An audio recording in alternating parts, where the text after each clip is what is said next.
Hi, this is Stephanie Miller from The Stephanie Miller Show. Please enjoy this exclusive clip from my show on Political Voices Network. We are always so excited when you're here. First of all, because you know Trump's entire campaign is projection, and he just accused Joe Biden of pooping the Resolute desk. Not kidding. He literally said he soiled that desk. I mean, that literally. And so I'm like, oh, I can't wait to hear Joel's... Noel's stories about his full diaper on The Apprentice. Please, Uncle Noel, tell us more. Right. It's absolute projection. Who would come up with that out of the blue except for somebody who was trying to foist it on somebody else? Right. You know? And it was obviously, preceded by him accusing Biden of being on stimulants, of being on cocaine. On cocaine. Right? I was just going to say that. Yeah. The two things are next to each other in Trump's mind because his incontinence is caused by his decades of speed addiction, and he knows it, and most of the people around him know it. And he tries to get ahead of whatever's gonna stick to him. That's been his philosophy. I'm sorry. No pun intended. Your stories make me snort. Okay. So on the diaper meter, how full is Diaper Don's diaper with this trial starting Monday? Because I believe we are at his 10th delay tactic, just failed, right? Exactly. 10 delay tactics. I mean, he's in great fear of this. In many ways, this is his worst nightmare. Karen McDougal, Stormy Daniels, the list of witnesses is really going to get under his skin. You forget about Karen McDougal, don't you? People forget about that because of the Stormy Daniels thing, that he was already... 100%. Yeah.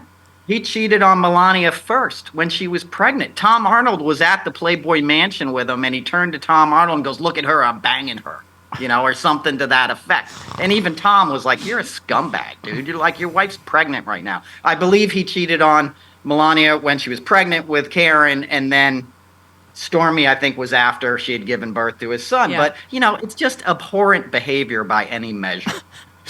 Someone just said I don't know if you heard Roseanne talking with the latest Mar-a-Lago thing, and someone's like, I never thought that the entire country would owe Thom Arnold an apology. And Thom Arnold says you're a douchebag. Yeah. Exactly. Because I totally forgot about that. Like, he was having an ongoing affair with her. The Stormy Daniels is just like a one-off, right? Right. Yeah, and she was in love with him. Yeah. She admits it. She gave an interview. She was like, she fell for him, which is, I'm not judging her, but man, talk about I am. Your off. Yeah. But I mean, no, it just, we were saying, it just seems so obvious. It would seem like even to people in his, or even Republicans, that nobody acts this desperate to stop a trial from happening if they're innocent. If it is what he says, that it's a Biden-directed witch hunt, blah, blah, blah, right?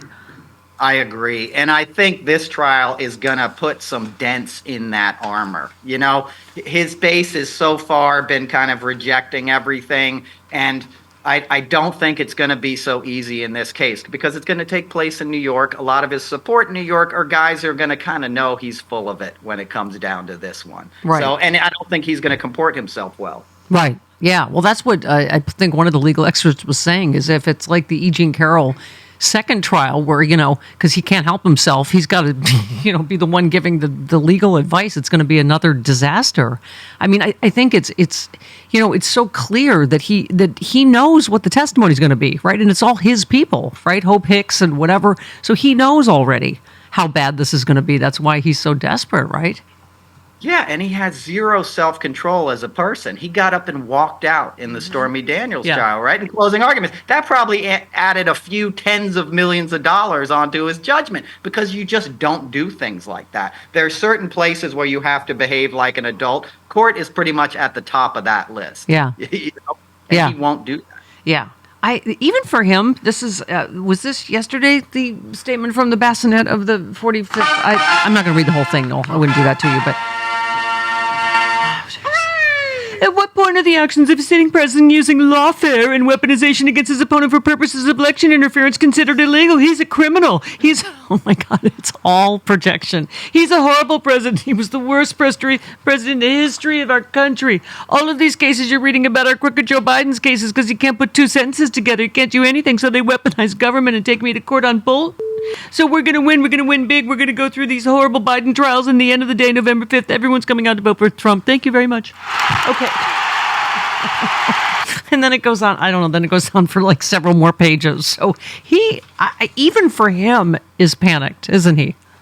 Absolutely. He's clearly panicked. And in that statement you read, there's all that projection. He can't put two sentences together. He's reading off a teleprompter. All these things he accuses Biden of that he's guilty of. I was with Biden a couple weeks ago and the two other former presidents at Radio City. Biden is on his game. Yeah, he's older. He's, a grandfather type, but he's there in the room and present. Trump hasn't been present with other human beings in decades. He lives in his own fear, in his own mind, and it's all about his aggrievement. Yeah. And his act is wearing thin. Yeah. I religiously read Noel's notes. I don't know if you know that. Yes. Oh, I did not. Thank you. Yeah. Fantastic.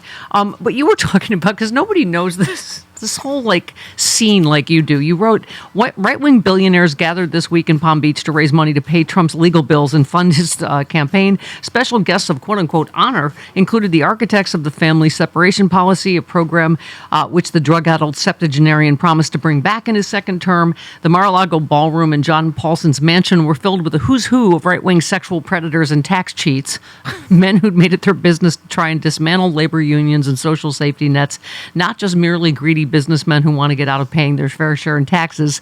These are extremists looking to reshape our republic to suit their twisted desires. Mm-hmm. It is amazing how many people are just have given up their soul and, will usher in fascism here for to not pay their fair share of taxes, right?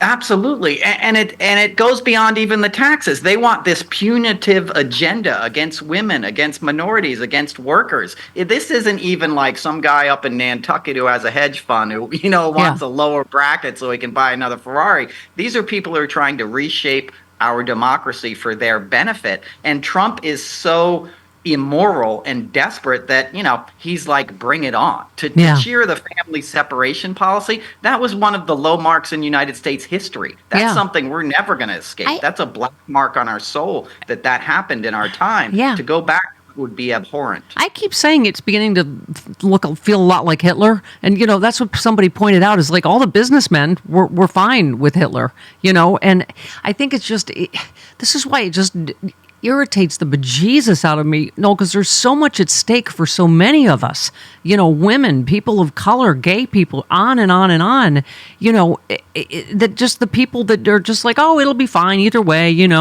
both sides do it, lesser of two evils, whichever. It's like, no, a lot of us will not be fine, right? Rich white guys will be fine. Very well said, Stephanie. That's exactly it. And I've been sort of studying the World War II era unofficially for the last few months, looking for the parallels, and they're everywhere. Yeah. And everybody suffered. The thing is, it's not just the people who were targeted that obviously suffered the most from Hitler and from Stalin and stuff. A lot of everyday Germans suffered too. It's not a picnic when you get taken over by a fascist. People forget that. The German army wasn't the Gestapo and the Nazi army. That was these other freaks that made up uniforms and their little crosses and were like, we're going to march and salute this little weirdo who's going to bring us to greatness. And it destroyed Germany. Yeah. They're still digging out from what happened. Yeah. So we cannot go backwards. Yeah. And also, by the way, I keep, quoting Judge Luttig saying, we just seem all our institutions seem frozen. Like we just don't know what to do with him or how to stop him. He was, I was echoing what was happening in 1930s Germany. But, you also ended your piece. You said A.G. Garland dragged his feet for years before investigating Trump, seemingly hoping he would just go away rather than hold him accountable. Time is not on our side, but there's still enough of it to try to stop Trump and figure out what the plan is for the GOP. You say, as my old boss, Stephen Stills, used to sing, there's something happening here. We'd all do well to figure it out now. Vote blue. And I didn't know Stephen Stills, my buddy, was your old boss. So that's fun right there. Yeah, I was Stephen's road manager for many years. It was just him and I living together on a tour bus. Wow. I love Stephen. He's like family. Yeah. And a funny aside, I remember waking him up once in Italy. And I was like, hey, there's a bunch of riots on the TV. This was Ferguson, Missouri. I'm like, you got to write a song about this. And he's half asleep and he goes, I already did. It's called Something's Happening. Yeah, it's not exactly clear. Yeah.